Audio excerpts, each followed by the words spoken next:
이처럼 3.15 부정선거 이후 일어난 일련의 사태에 대해 자유당 정권으로선 어떤 식으로든 수습해야 했다. 그러나 현실을 무시한 채 시국에 대한 정확한 인식이 부족했던 이들은 사태 수습 역시 엉뚱한 방향으로 몰고 가고 있었다. 마산 사태를 공산 계열의 책동으로 호도하고 나선 것이었다. 제2차 마산 사태가 일어나고 다음 날인 4월 12일 경무대에서 대통령이 주재하는 국무회의가 열렸다. 그러나 시국을 바라보는 자유당 정권의 인식은 변함이 없었다. 여전히 공산당의 책동과 배후 조정 문제로 사태를 몰고 갔다. 그리고 더욱더 강경책을 쓸 것을 제의하기에 이른다. 이처럼 국무위원들은 이날 역시 문제의 본질은 덮어둔 채 사실을 호도하기에 급급했다.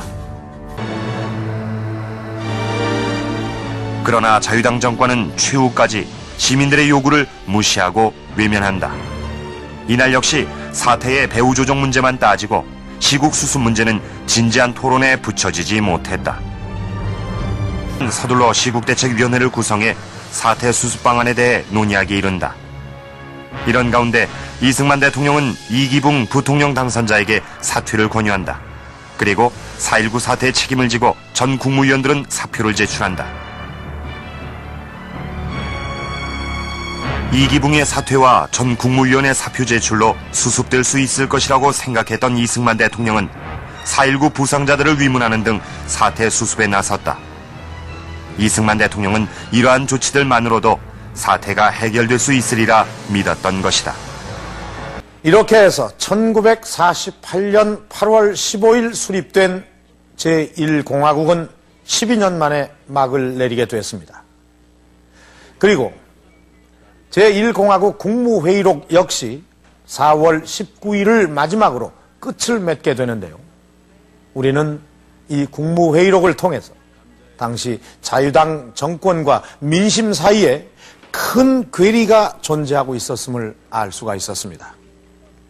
3.15 부정선거 이후 유혈 사태까지 빚으면서 계속해서 선거 무효화 독재정권 타도를 외치고 있는데도 불구하고 이승만 대통령과 자유당 정권은 시종일관 이 데모 사태에 대해 민주당과 공산당이 배후 조정해서 발생한 것으로 그 문제를 호도시켜 나갔던 것입니다.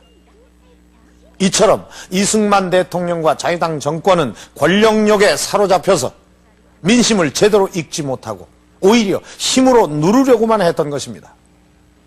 그리고 끝내 민심의 소재를 파악하지 못하고 자유당 정권은 최후를 맞이했던 것입니다.